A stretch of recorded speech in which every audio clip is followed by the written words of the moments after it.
재구매 압도적 판매 남지연 알부민 더 진하게 더 고함량으로 25,500mg에서 31,040mg으로 알부민 복합물 제가 직접 배합했습니다. 남지연 원장의 알부민 2090 울트라 맥스 간에서 매일 생성되는 알부민 우리 몸속 혈장 단백질의 주요 성분 혈액소 핵심 단백질로 영양소가 몸속 곳곳 제대로 전달되게 하는 영양 배달부 건강상태 지표물질 알부민 하지만 나이 들면서 알부민 생성능력 저하 그래서 드셔야 합니다 100% 덴마크산 알부민 함량 폭탄 31,040mg 알부민 특성을 고려 특허 6종이 집약된 특허 조성물 3종을 더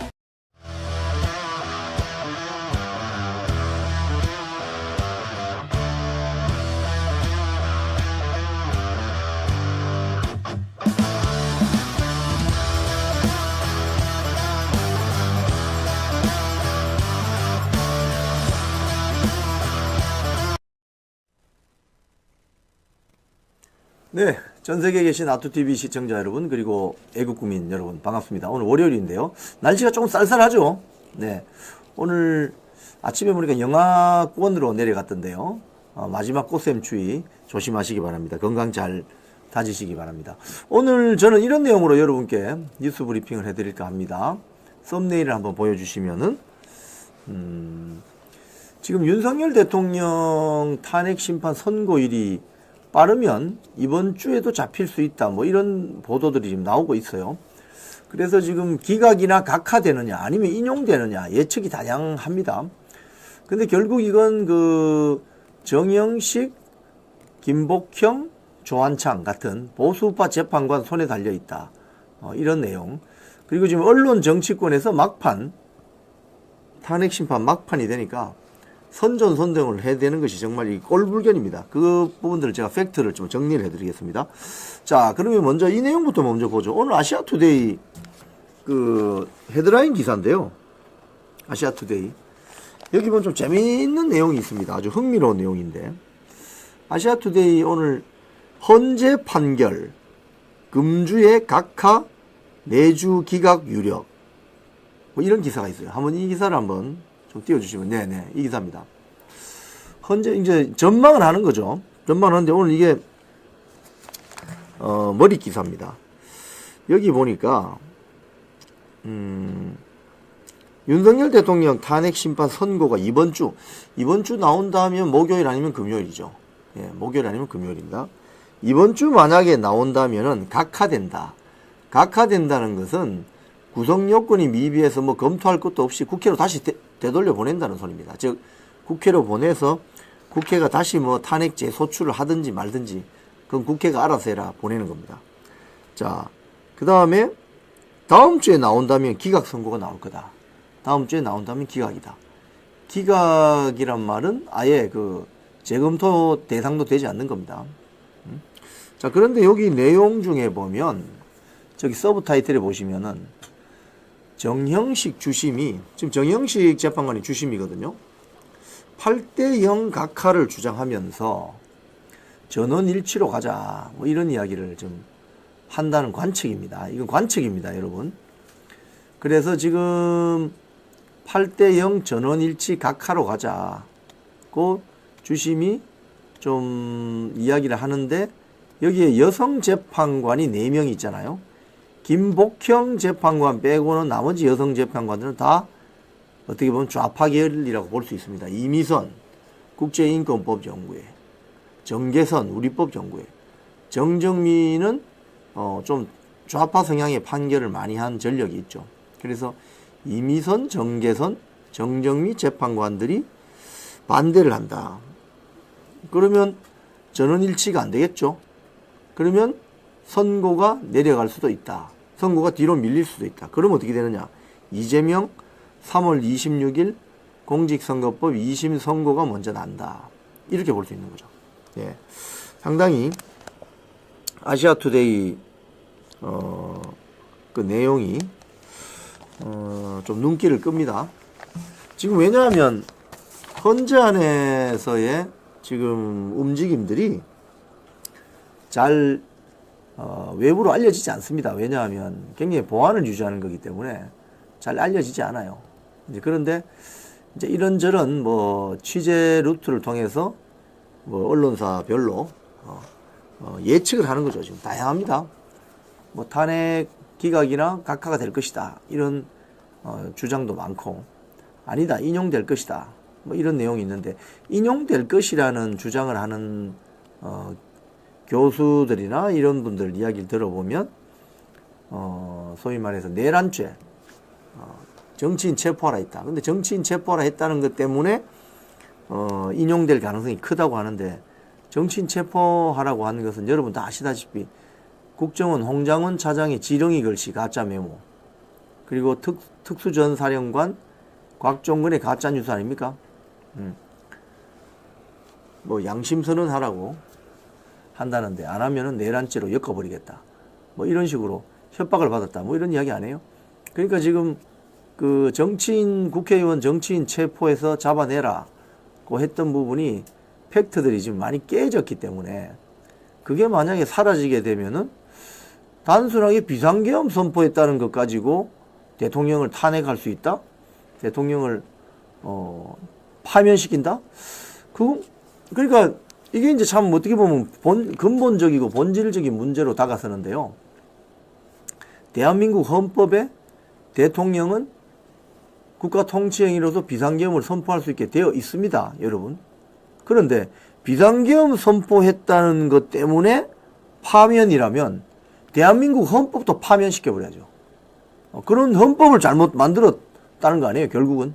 그래서 비상계엄을 선포해서 정상적으로 국회에서 해제 표결을 해서 해제했는데, 이것 때문에 대통령을 파면시켜야 된다고 한다면 대한민국 헌법부터 파면시켜버려야죠.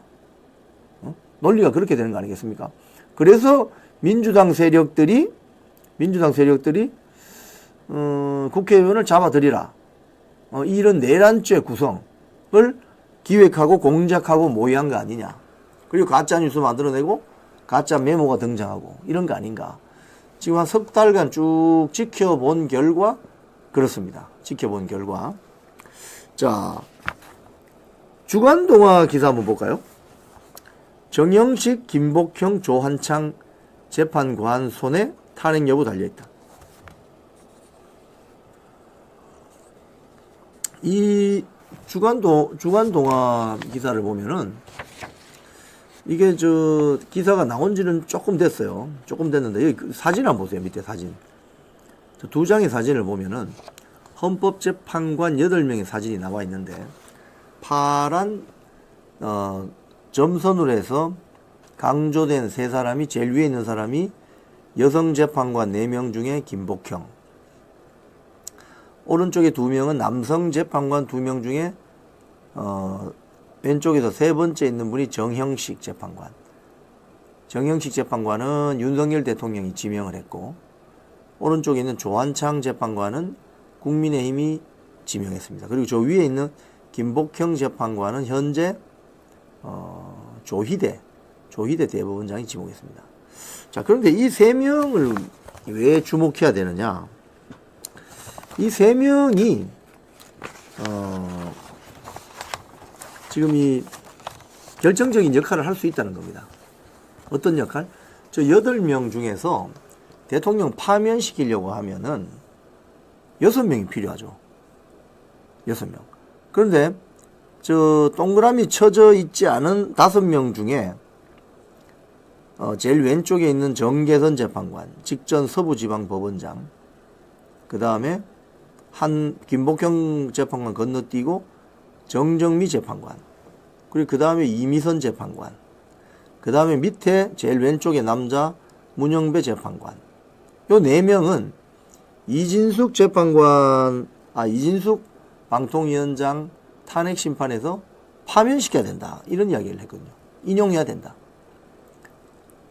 근데 저 4사람은 윤석열 대통령 탄핵 심판에서도 인용해야 된다. 즉 윤석열 대통령 잘라야 된다, 이런 소리 할 가능성이 거의 90% 이상입니다. 그렇기 때문에 저기는 뭐 별 기대할 게 없고, 결국 김영주 재판관이 중간에 어떤 결정을 할까, 이런 생각이 좀 들고요. 동그라미 안에 들어있는 저분들이 이제 결정적인 역할을 할 것이다. 저 세 분이 만약에 윤석열 대통령 탄핵 심판, 나 인용에 찬성할 수 없는데, 8인 전원일치 안 되겠는데, 계속 나는 기각이나 각하 의견을 내겠어요. 이렇게 해버리면은 방법이 없는 겁니다. 왜? 5대3이 된다 하더라도 대통령 탄핵시키려면 6명이 필요하기 때문에 5대3으로 끝나버린다는 거죠. 예. 자, 그런데 이 기사 내용에 보면, 정형식 재판관에 대해서 좀 설명이 되어 있습니다. 기사 내용에 보면. 정형식 재판관은 뚜렷한 보수 성향을 가졌다는 평가가 많습니다. 왜냐? 민주당이 낸 그 인사청문 보고서에 보면 이념적 편향성 때문에 헌재 재판관의 정치적 중립성과 공정성을 기대하기 어렵다 하면서 부적격 의견을 내기도 했죠. 자, 민주당이 편향적이라고 부적격 의견 내면 윤석열 대통령 탄핵 심판 사건에서는 제대로 된 의견을 낼 가능성이 크죠. 그 다음에 두 번째 밑에 보면, 이 정형식 재판관이 이번 그 탄핵 심판에서, 홍장원 전 국정원 1차장, 곽종근 특수전 사령관, 진술을 이게 아주 빈틈없이 지적했어요. 가령, 홍장원 국정원 1차장이 검거 요청, 이렇게 되어 있는 것은, 아니, 국정원이 검거할 권한이 없는데, 그럼 검거 지원 요청이라고 해야 되지 않느냐, 이렇게 따지기도 했고, 곽종근 특수전 사령관의 그 횡설수설하는 그런 발언에 대해서도 따끔하게 지적을 했죠. 예. 그런 게 있고, 그 다음에 이제 김복형 재판관 같은 경우에, 탄핵이 정치적으로 악용되어서는 안 된다는 것이 명확하다고 본인의 그 인사청문회에서 말했다는 거예요. 그러니까 대통령 탄핵 또는 장관 탄핵이 정치적으로 악용되는 사례를 많이 우리가 보고 있잖아요. 여기에 대해서 명확한 입장을 밝힌 겁니다. 조한창 재판관은 윤석열 정부에서 대법관, 헌법재판관으로 하마평에 오른 인물이고 국민의힘 추천으로 재판관이 됐기 때문에 보수적인 우파적인 판결을 할 가능성이 크다. 근데 이 세 사람이 이제 또 주목할 점은 그 밑에 내용을 보면은 우원식 국회의장이 최상목 권한대행을 상대로 왜 마은혁 재판관 후보자를 임명하지 않냐라고 권한쟁의 심판 청구를 했는데 여기에서 8인 전원일치로 나왔지만은 별개의 의견을 냈습니다. 별개의 의견. 이 세 사람은 별도로 별개의 의견. 별개의견을 뭐가 냈냐면은 쉽게 이야기하면은 그때 8인 전원일치로 나온 결정이 뭐냐 하면 최상목 권한대행이 마은혁 후보자를 재판관으로 임명하지 않은 것은 국회의 헌재 구성권을 침해했다. 이게 8인 전원일치 의견입니다. 하지만 별개의 의견을 뭐라고 냈느냐, 이 세 사람은. 마은혁이를 재판관 후보자로 추천하려면 국회의 본회의 의결이 있어야 한다고 했죠. 그래서 결국 그 힌트를 주죠. 헌법재판관이.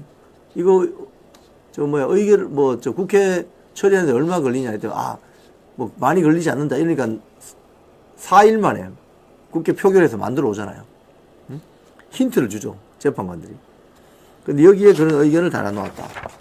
반대로 문영배, 이미선, 정계선 등은 지난번 이상민 전 행안부 장관 탄핵 사건에서 헌재가 또 8인 전원일치 기각을 시켰는데 거기 또 별개 의견을 냈어요. 어떤 별개 의견? 국가공무원법상 성실 의무 위반에는 해당한다. 뭐 이런 식으로. 그래서 이 사진에 나오는 김복형, 정형식, 조한창 이 세 분의 의견이 어떻게 가느냐에 따라서 이번 윤석열 대통령 탄핵 심판 사건은 큰 영향을 받을 것이다. 이 세 분이 나 끝까지 이거 탄핵 심판 인용 찬성 못한다 이렇게 되면 뭐 다른 분이 다 인용한다고 해도 5대 3이 되기 때문에 윤석열 대통령은 파면되지 않습니다. 그래서 지금 김복형, 조한창, 정영식 재판관에 대해서 지금 굉장히 이목이 집중됩니다. 자, 조선일보 보도를 보면요.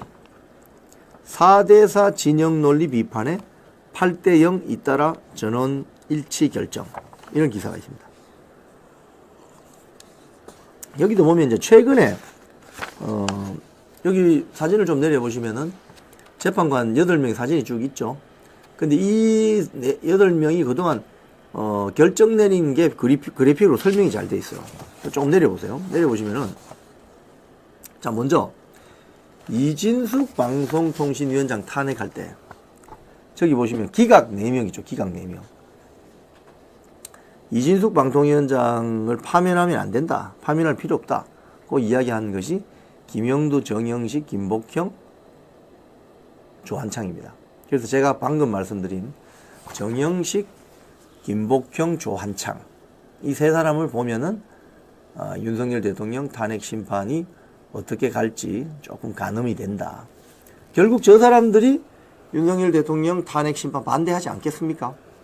김영두까지 포함되면 4명이 되는 거죠. 4명. 그럼 이진숙 방통위원장 탄핵 때처럼 4명이 될 수 있죠. 그럼 4대4로 나눠져 버리면 윤석열 대통령 탄핵 심판은 인용되기가 힘듭니다. 사실상. 자, 그런데 밑에 보면 마은혁 재판관 후보자를 임명 보류해 달라는 데 대한 권한쟁의 심판을 넣었더니 저기 보시면 정영식, 김복형, 조한창이 별개 의견을 냅니다. 8인 전원일치로 인용은 하지만 그래서 헌재 판결은 최상목 권한대행이 국회에 헌재 재판관 구성권을 침해했다고 인용 결정을 8인 전원일치로 내어주면서도 별개 의견을 정영식, 김복형, 조한창은 내리는 거예요. 뭐라고? 아니 국회에서 마은혁이 추천하는데 본회의 표결 절차가 없었다. 절차적 흠결이 있다. 이렇게 이야기하는 거죠. 예. 자, 그리고 반대로 밑에 보면 최재해 감사원장 탄핵 같은 경우는 8인 전원일치로 기각은 하는데 별개 의견을 내는 사람이 좌파 성향의 재판관들입니다. 이미선, 정정미, 정계선. 네, 이런 식으로. 그래서 이 기사를 보면은 이제 이진숙 방통위원장 탄핵 기각 사태 이후에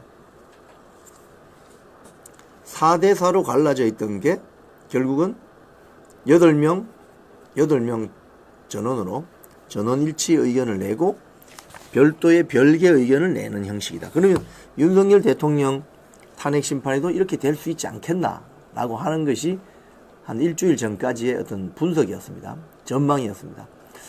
그러면 4대4로 나뉘면 너무 분열상이 심하게 드러나니까 8인 전원일치로 하고 별개 의견을 내어서 그 재판관이 어떤 생각하는 바를 기록으로 남기는. 그래서 아까 제가 모두에 말씀드린 이 아시아투데이 기사, 이 아시아투데이 기사가 가장 최근 기사니까 이 기사를 보면은 지금 정영식 재판관이 주심인데 8대0 전원일치로 각하 결정을 내려야 된다고 지금 주도를 하고 있다. 근데 여성 재판관 중에 좌파 성향의 정계선, 이미선, 정정미 등이 여기에 반대하고 있다. 그래서 평의가 계속 늦어지고 있다. 이런 거죠. 그럼 대충 분위기가 어떻게 돌아가는지 알 수 있다. 그렇게 볼 수 있는 겁니다. 근데 아시아투데이 오늘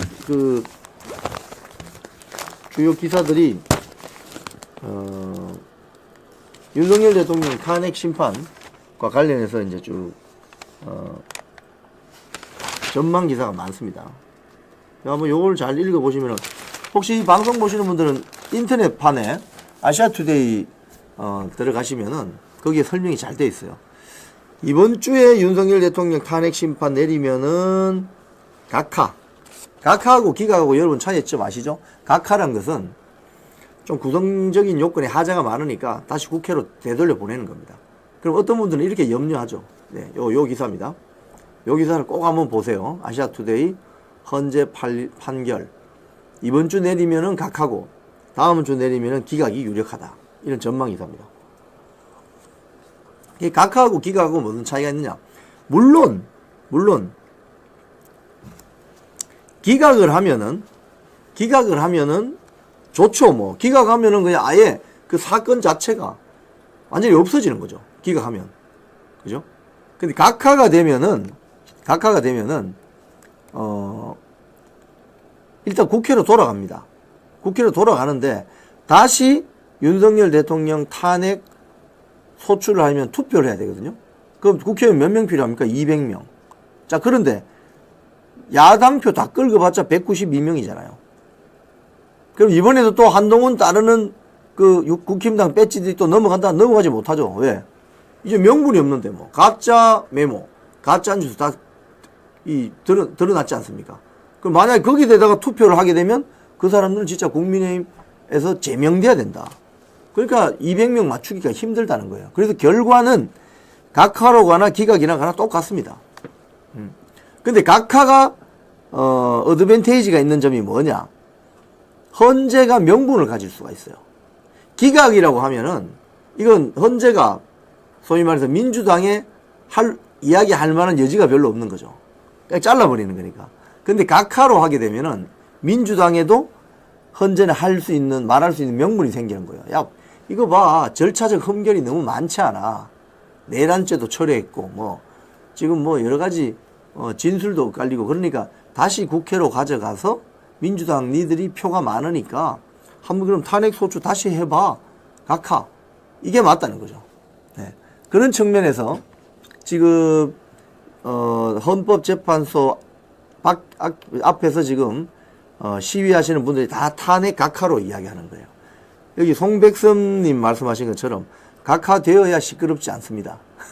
작전상. 그 다음에 정황용씨 지방에서 가려는데 난방차 언제까지 운영됩니까? 난방차는 저녁 한 9시, 한 10시에서 그 다음날 7시 반까지 운영되는데 어제 제가 투입한 2대는 오늘 끝났습니다.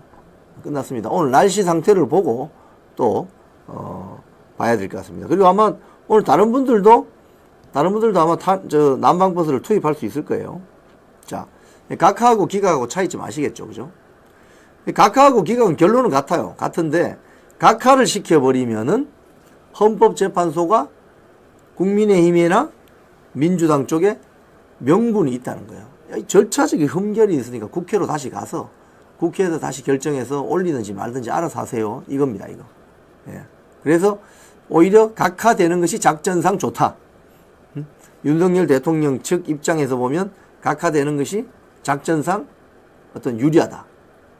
덜 시끄럽다. 말할 수 있는 명분이 생기니까. 예. 기각해도 될 것 같습니다. 제가 봤을 때는 이거 기각감이에요, 사실은. 처음부터 이야기가 안 되는 거예요, 이게. 여러분 생각해 보세요. 헌법과 개헌법에 따라서 대통령이 비상계엄 선포할 수 있지 않습니까? 선포했고 국회에서 해제 의결 표결했고 그래서 문 닫았습니다. 간밤에면 누가 또 돌아가신 분이 있습니까? 그리고 서울 도심에 탱크 돌아다녔습니까? 전혀 그렇지 않죠. 간밤에 몇 시간 동안 뚜껑 열었다가 뚜껑 닫았습니다. 그럼 이거 가지고 대통령을 파면시킨다면은 사실 대한민국 헌법을 문 닫아야 돼요. 그렇게 되면. 그런데 민주당 측이 나중에 한 3개월 만에 이제 드러난 사실이지만 홍장은의 지렁이 글씨 가짜 메모가 튀어나오고 곽종근을 민주당 박범계, 김병주, 박선원이, 부승찬 이런 자들이 회유해서 내란죄로 엮어버린다. 이러니까 곽종근이 깜짝 놀라서 가짜뉴스 말한 거 아니에요. 그런 걸 보면 이 정도 가지고 대통령을 파면시킨다? 그럼 대한민국 대통령 남아날 사람 한 사람도 없습니다. 그렇기 때문에 지금 각하 쪽으로 분위기가 흘러가는 것 같다. 이런 이야기인 거죠. 자, 그런데 이제 이렇게 막바지가 되면, 여러분들, 막바지가 되면은, 가짜뉴스가 또 창궐합니다. 이 처음에 시작할 때 가짜뉴스로 시작했잖아요. 홍장원의 가짜 메모, 지렁이 글씨. 그 지렁이 글씨가 어떻게 이재명으로 보이죠? 그 지렁이 글씨가 어떻게 박찬대로 보이고 한동훈으로 보이냐고. 근데 그 가짜뉴스를 가지고 한동훈과 한동훈을 따르는 그 국민의힘 배지들이 정치인 체포하라고 했다면서 다 탄핵 찬성표를 던져버리는 거 아니에요? 어떻게 보면 참 어리석은 짓을 한 거죠. 응? 그리고 윤석열 대통령 탄핵 심판 제대로 하라는 탄원서에도 이름을 1차에 32명 안 올리고 2차는 26명까지 안 올립니다. 그 26명이 대체로 보면 다 한동훈 계열이에요. 그러니까 결국은 이 가짜뉴스를 빙자한 윤석열 대통령 탄핵 공작인 거죠. 기획 공작인 겁니다, 이게. 결론적으로 보면. 자, 그런데 이게 지금 탄핵 국면이 한 3개월 정도 유지가 되니까 어떤 일이 벌어졌느냐. 거리 여론전에서 탄핵 찬성파들은 별로 나오질 않고 탄핵 반대하는 국민들이 쏟아져 나온 거죠. 왜? 애국 국민들이 8년 전에 박근혜 대통령 탄핵될 때는 정말 속수무책으로 당했다는 그 어떤 경계심, 분노 뭐 이런 것들이 있거든요. 그런데 이번에는 윤석열 대통령부터 법적인 쟁송투쟁을 통해서 제1전선을 헌법재판소 내부에 만들어버렸고 애국 국민들이 광화문, 여의도 뭐 전국에서 거리 선전전, 거리 여론전을 만들어내는 제2전선을 만들어냈기 때문에 탄핵 찬성하는 세력들이 오히려 새가 꺾여버리는 이런 어떤 일이 벌어지는 거죠. 자, 그래서 이제 막판이 되니까 소위 말해서 친민주당 여론 매체, 친민노총 여론 매체가 꼼수를 뜨는데 뉴델리 기사 한번 보세요. 두 차례 탄핵 선동 모두 선두에 서다. 언론 이권 카르텔이다. 이런 칼럼이 있습니다. 칼럼. 이 칼럼 내용을 보면 이런 거죠.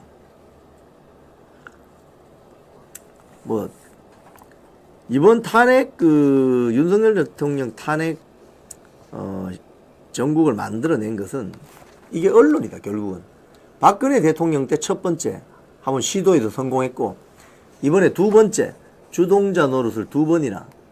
근데 이번에 성공 못할 것 같아요. 자, 그런데 이제 이 유근일 주필이 글 쓰시면서 어떤 이야기를 했느냐. 언론의 이런 못된 버르장머리에 대해서 프랑스 나폴레옹이 엘바섬에 유배되었다가 다시 탈출해서 파리에 입성하는 그 과정에서 프랑스 주력 신문사들이 보여준 아주 얍삽한 행태에 대해서 여기에 적시를 해놨습니다. 아마도 이 밑에 내용을 쭉 가보면 그래픽이 하나 나오는데 사진이 하나 나와요.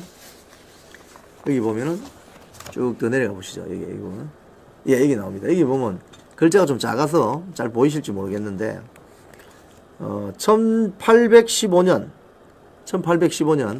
나폴레옹이 엘바섬을 탈출해 가지고 한 20일 만에 프랑스 본토에 상륙해 가지고 자기를 지지하는 군대를 규합해서 파리로 입성합니다. 그 20일 동안 보인 프랑스 최대 일간신문 모니테르의 편집 제목 이게 나옵니다. 여기 보면 보세요. 3월 9일날 나폴레옹이 탈출했어요. 그러니까 뭐라고 신문 헤드라인에 달았냐면 식인귀 엘바섬 소굴에서 탈출 이렇게 뽑습니다. 식인귀라는 건 사람 잡아먹는다는 소리죠. 흡혈귀. 그 다음날 3월 11일 호랑이 카르프에 나타나다. 나폴레옹이 호랑이가 된 겁니다. 3월 12일 괴물 그레노블의 야영. 3월 13일 폭군 벌써 리옹에 진입. 이제 이 위기감, 두려움이 느껴지는 거죠. 3월 18일 찬탈자 수도 100km 지점에 출현. 그리고 3월 19일 날 드디어 나폴레옹의 성 보나파르트를 인용합니다. 보나파르트 북으로 진격 중. 파리 입성은 절대 불가. 3월 20일 이제 나폴레옹이라고 불러줍니다. 나폴레옹 내일 파리 도착 예정. 그 다음에 파리 도착하니까 3월 21일 나폴레옹 황제 퐁텐블로 궁에 도착하시다. 3월 22일 뭐라고 했느냐? 어제 황제 폐하께 없어. 황제 폐하께 없어. 충성스러운 신하들을 대동하시고 튠르리 궁전에 납시었다. 이 신문사는 그래가지고 프랑스 정부의 공식적인 기관지가 되었다가 후에 그냥 관영 매체, 관보로 흡수돼 버리는 거죠. 자, 얍삽하죠, 그죠? 이런 행태. 이런 행태가 이번에 여러분들 다 보셨겠지만 대한민국 여기 뭐 유관순 필명 쓰시는 분이 JTBC, MBC, 뭐 KBS, SBS 지금 이야기 하시는데 조중동도 마찬가지고 이번에 대한민국 언론이 보여준 그 행태 정말 부끄럽기 짝이 없죠. 그러니까 어떤 그 언론사 자체에 원칙이나 신념이 없어요. 쉽게 이야기하면은 힘센 줄에다 갖다 붙는 거. 보수 우파 정론지라고 국민들한테 홍보하면서 쉽게 이야기하면 장사했던 돈 벌었던 조중동 보세요. 이건 조중동.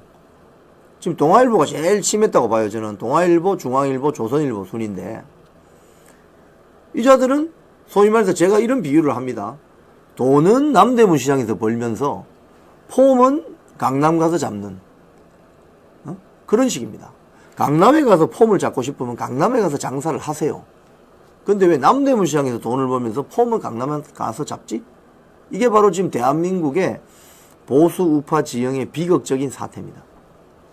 지금 사실 제가 뭐 아투TV에서 방송을 해서 그렇다는 게 아니고 아시아투데이가 요번에 그 여론조사 윤석열 대통령 여론조사를 처음 딱 시작하면서 지지율이 막 올랐잖아요.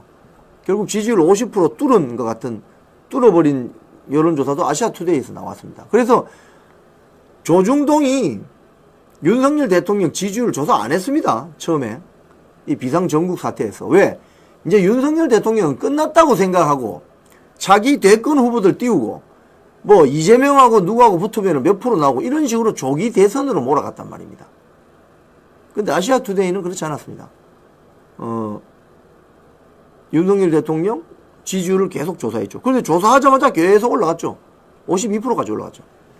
지금 47에서 50% 사이에서 딱 버티고 있는 거죠. 이런 겁니다. 자, 지금 언론 행태가 참 심각합니다. 더 퍼블릭 기사 한번 볼까요? 심층부석 SBS 윤석열 탄핵 반대 55% 설문조사 삭제 논란. 아니 저도 이거 저 방송 보시면서 누가 저기 알려줘서 저도 알게 됐는데 이게 뭐냐면 SBS가 운영하는 스브스 뉴스 지난 11일 게시글을 통해서 과연 윤석열 대통령이 탄핵될까? 라는 주제로 설문조사를 진행했는데 탄핵 반대 응답이 더 많이 나왔어요. 55% 나오니까 갑자기 그 해당 게시글이 돌연 삭제돼 버렸어요. 만약에 SBS 스브스 뉴스 설문조사에서 탄핵 찬성한다는 사람이 55% 더 많이 나왔으면 그 여론조사 결과는 그대로 뒀겠죠.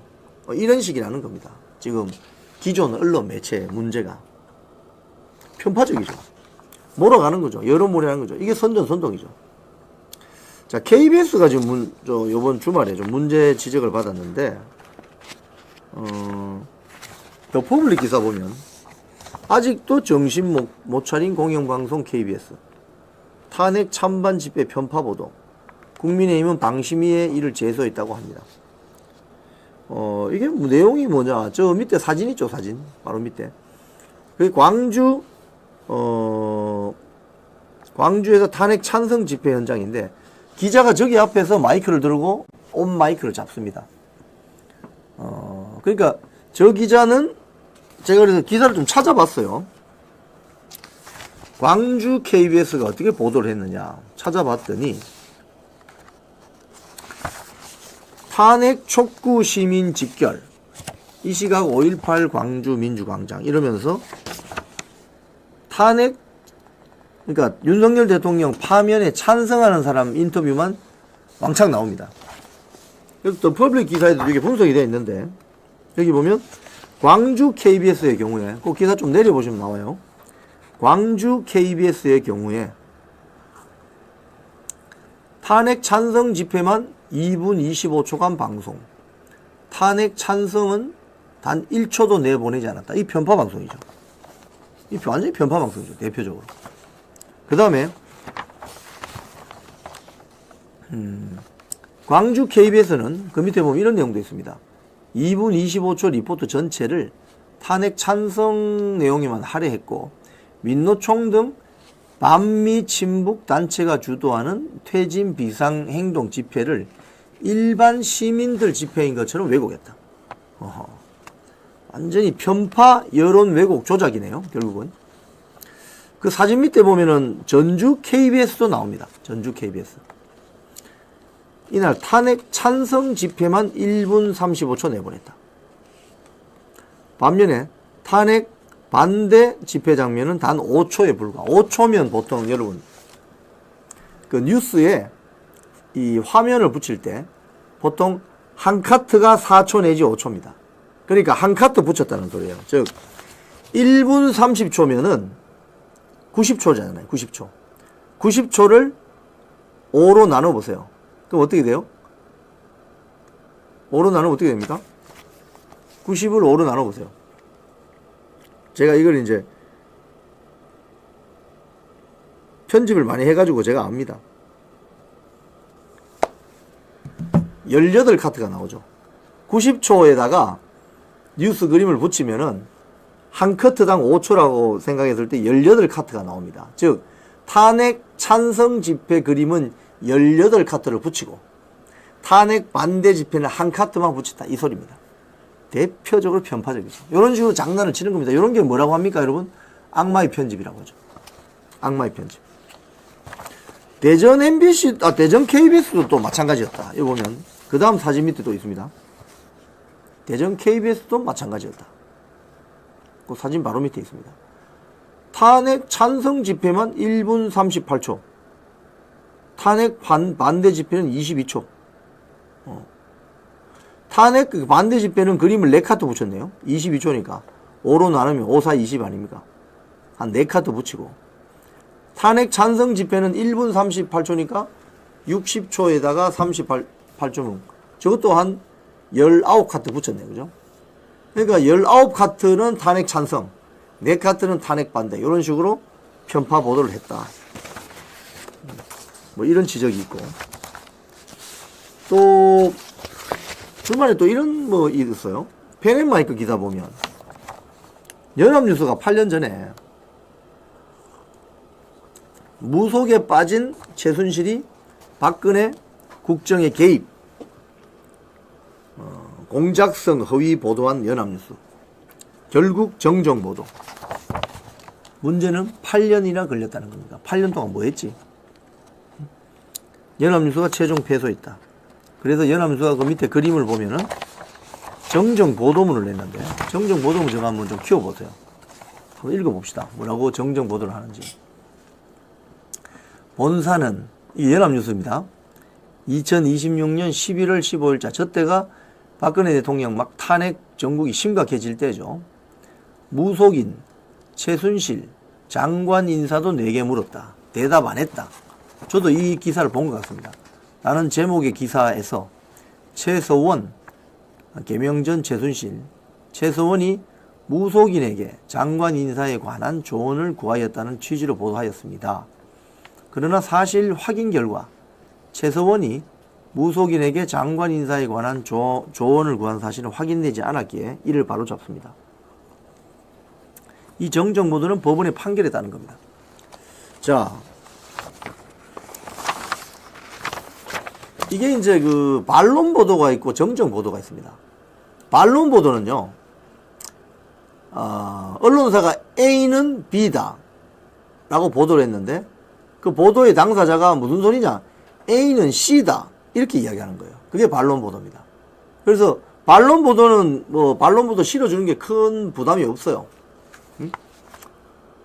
보도가 A는 B다라고 했는데 아니다 A는 C다라고 반론 보도 그냥 실어주는 겁니다. 그건 지면을 조그맣게 할애해서 내줘요. 그 정정 보도라는 건 뭐냐면 이거 보도를 완전히 잘못한 겁니다. A는 B다라고 했는데 A는 B가 아니다라고 된 거예요. 그럼 이 기사 쓴 기자는 뭡니까? 가짜뉴스 기자가 되는 거죠. 심할서 쓰고 징계받아야 돼요. 사실은 징계받고 또 여기서 뭐 구상권을 청구해서 손해배상 뭐 청구가 들어온다고 하면 그 기자가 책임져야 된다는 거예요. 근데 이게 사실은 여러분 지금 지나서 생각해 보면 박근혜 대통령 탄핵 전국에 들어갈 때 얼마나 가짜뉴스가 넘쳤습니까? 정유라가 박근혜 대통령 딸이라는 둥, 청와대 안에서 침대가 2개라는 둥, 비아그라가 나온다는 둥, 주진우 같은 경우는 야한 동영상이 나올 거라는 둥, 온갖 거짓말 가짜뉴스로 도배했지 않습니까? 그런 식으로 여론을 움직였죠.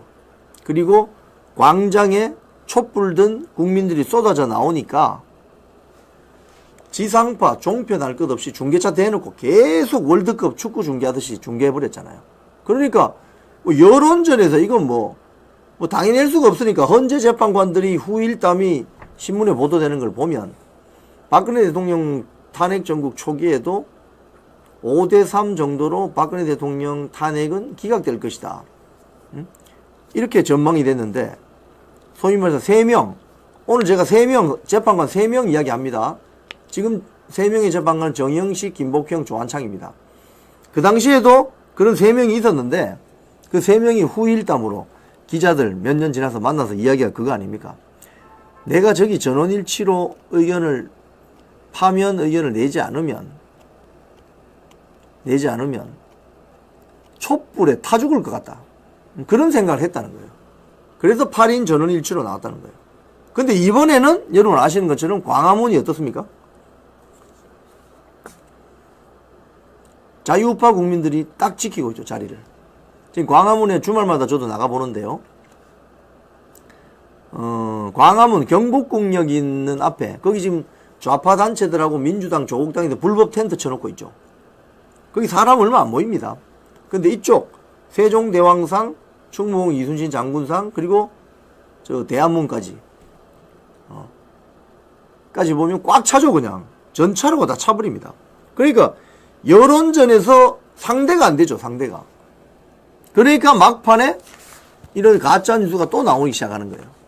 근데 국민들이, 근데 기존에 이런 지상파, 종편, 통신사, 신문사가 간과하고 있는 사실이 뭔지 아세요? 지금 여러분 보시는 이런 유튜브가 8년 전에는 활성화되어 있지 않았습니다. 당시 유튜브가 이렇게 활성화되어 있지 않았어요. 이거 보세요. 지금 저 사진 보세요. 지금 광화문 앞에 외국인들이 저렇게 좀 한복 대여해가지고 재밌게 사진 찍고 이런 관광하는 코스에 민주당, 조국당, 진보당, 빨간 깃발 저 보이시죠? 저 다 불법 텐트입니다. 불법 텐트. 지금 오세훈 서울시장이 저 철거하라고 계고를 했다는데 계고할 거 뭐니 있습니까? 강제 철거해야지 저런 거는. 오세훈 시장은 검토한다는 소리는 잘해요. 검토하고 추진한다는 소리는 잘하는데 검토하면 뭐예요? 빨리 저 강제 집행해서 철거해버려야지. 저기가 지금 대한민국 상징하는 영국으로 치면 버킹엄 궁 앞입니다. 저기가 영국으로 치면은 버킹엄 궁 앞에 저런 불법 천막 쳐놓고 있으면 외국인 관광객들은 뭐라고 생각하겠냐고요. 대한민국의 수준을, 국격을. 반면에 우파 단체들은 집회를 하지만 저런 불법 텐트 절대 안 칩니다. 아시죠? 그래서 우파 애국 국민들은 항상 집회를 하면 손해본다는 느낌이 드는 거예요. 아니 우리는 법 잘 지키고 절대 민노총 두들겨 패지 않는데, 경찰들 두들겨 패지 않는데, 좌파 단체는 집회만 하면 민노총 경찰관 두들겨 패잖아요. 그러니까 법을 지킨 사람이 손해를 본다. 이렇게 되면 그 법 지키겠어요? 그러니까 법을 지키게 만들어야지. 오세훈 서울시장은 빨리 저 불법 텐트 당장 강제 철거하시기 바랍니다. 검토만 하지 말고. 자, 미디어오늘 기사에 이런 게 있어요. 그럼 왜 언론들이 이렇게 보도하느냐? 이호찬 언론노조 위원장. 내라는 양비론 대상이 아니다. 진실 보도에 힘쏟자. 뭐 이런 보도가 있습니다. 이게 미디어오늘이라고 좌파 미디어 매체인데 여기에 답이 있습니다. 쉽게 이야기하면 지금 내란인가 아닌가에 대해서 양측의 주장이 팽팽해요. 네? 그리고 가짜 메모, 홍장은의 가짜 메모, 곽종근의 가짜 뉴스가 지금 팩트가 다 박살이 났습니다. 그죠? 그러면 사실 보도를 해야지. 사실 보도. 아, 홍장원의 그 메모는 지렁이 글씨로 알아볼 수가 없다. 필적 감정을 해봤더니 박선원이 필적하고 동일인이라고 하더라. 뭐 이런 팩트 보도 안 합니다. 팩트 보도 안 하고 뭐라고 하느냐? 내란 이거는 용서할 수 없다. 응? 양비론 대상이 아니다. 응? 용서할 수 없으니 무조건 내란 수괴로 몰고 진실 보도에 힘쏟자. 이게 민노총 언론노조의 민낯입니다, 여러분. 그러니까 지금 아까 제가 말씀드린 뭐 KBS 지방 방송, 광주, 전주, 대전, 그리고 SBS, 연합뉴스, 이게 다 민노총 세력들이 들어가 있거든요. 지금 민노총 세력이 없는 것은 조중동이 유일합니다. 근데 조중동은 누구 눈치 보죠? 사주 눈치 보죠, 사주. 사주들 눈치를 보죠. 사주가 없는 회사는 민노총 언론노조 눈치를 보죠. 그러니까 언론이 이 모양 이 꼴입니다, 지금 우리나라가. 심각합니다. 자, 마지막으로 이야기 좀 하죠. 지금 언론도 문제지만 정치권도 더 문제예요.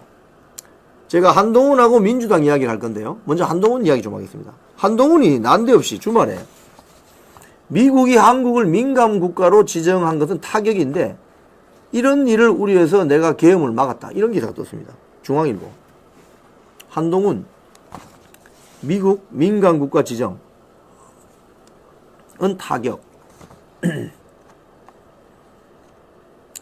민감국가라는 게 여러분 지정이 되면은 상당히 그 지장이 있어요. 사실은. 근데 한동훈의 이 말은 거짓말이죠.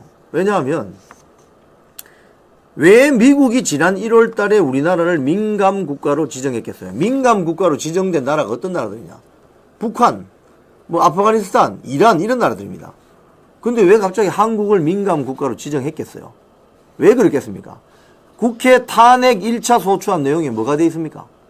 윤석열 대통령이 탄핵돼야 된 이유, 북한, 중국, 러시아를 적대시했기 때문에 탄핵돼야 된다. 이렇게 되어 있습니다. 그 탄핵 소추안 1차 안을 미국이 받겠죠. 그러면 뭐라고 했겠습니까? 야, 지금 한국 국회 이상하다. 대한민국 국회 이상하다. 저 한동훈 저도 이상하다, 저거.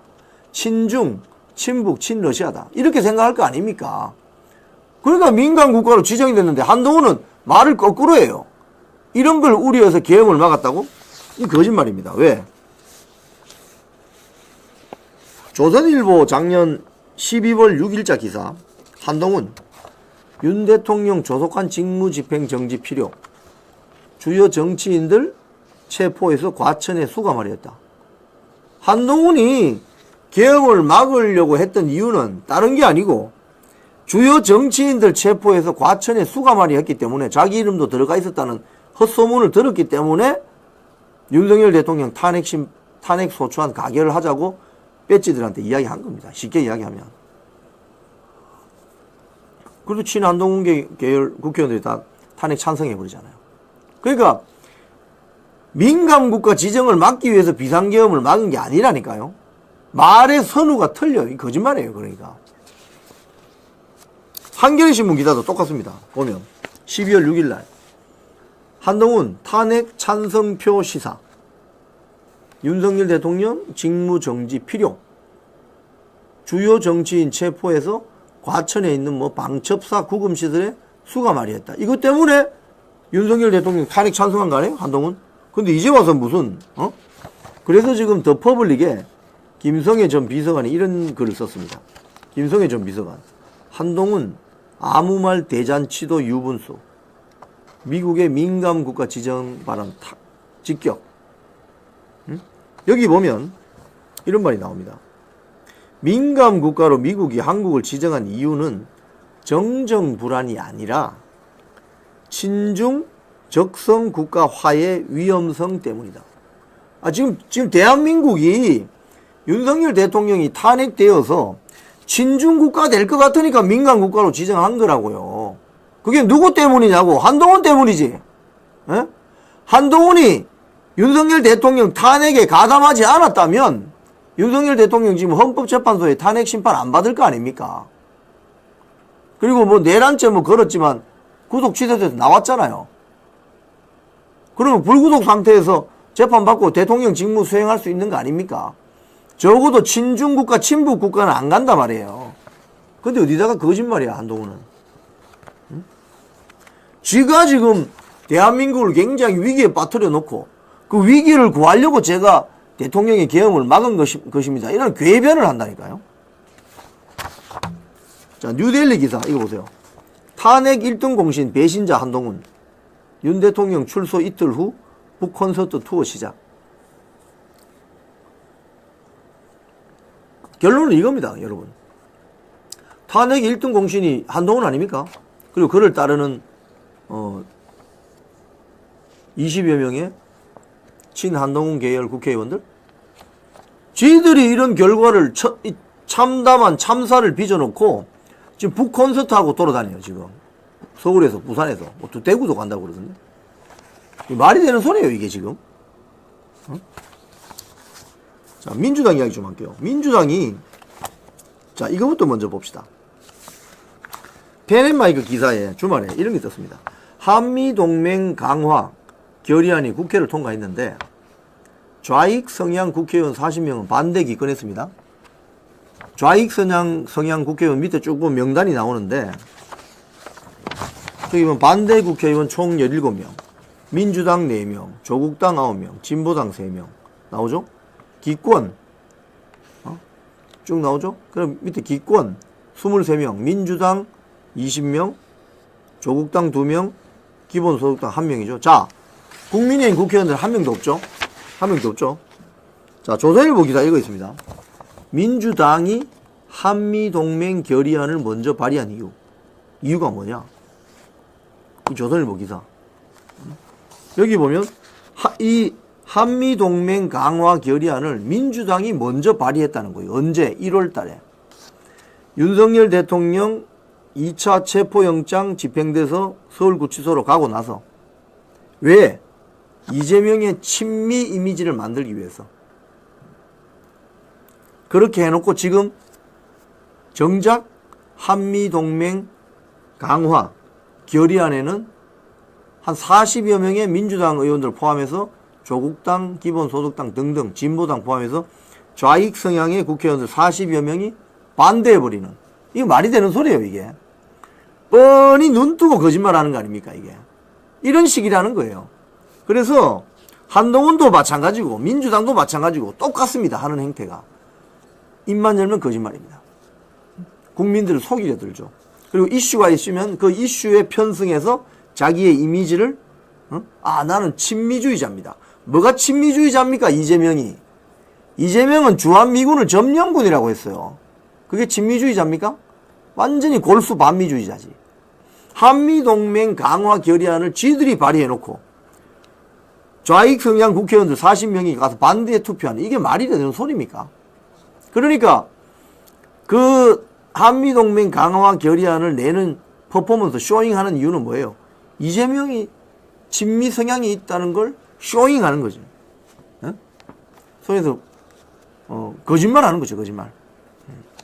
자, 오늘 뉴스 브리핑 이 정도로 정리해 보겠습니다. 오늘 썸네일 한번 더 보내주시죠.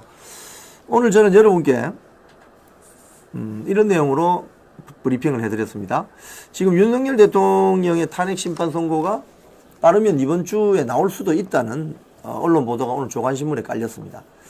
기각 또는 각하되느냐 아니면은 인용되느냐 예측은 다양합니다. 하지만 결국 보수우파 재판관인 정영식, 김복형, 조한창 재판관 손에 달려있다. 이 세 사람이 반대해버리면 5대3이 되기 때문에 대통령을 파면시키려면 6명의 재판관이 필요합니다. 그런데 5대3이 돼버리면 윤석열 대통령은 파면되지 않습니다. 기각 또는 각하되면서 시퍼렇게 살아 돌아오게 돼 있습니다.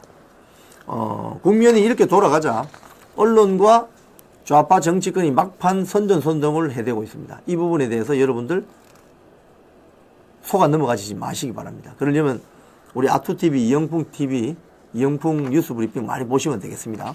자, 광고 하나 하겠습니다. 알부민입니다. 여러분, 남재현 원장의 알부민 2090 밑에 전화번호 있습니다. 1522-2429. 아투TV 시청자 여러분들은 특별 행사를 합니다. 2박스를 사시면 1박스는 공짜로 가져갑니다. 그래서 1522-2429에 전화하시면은 아투TV 시청자라고 하시면은 2박스 값으로 3박스를 살 수 있습니다. 3박스가 총 90병이네요. 한번 체험해 보시기 바랍니다. 네.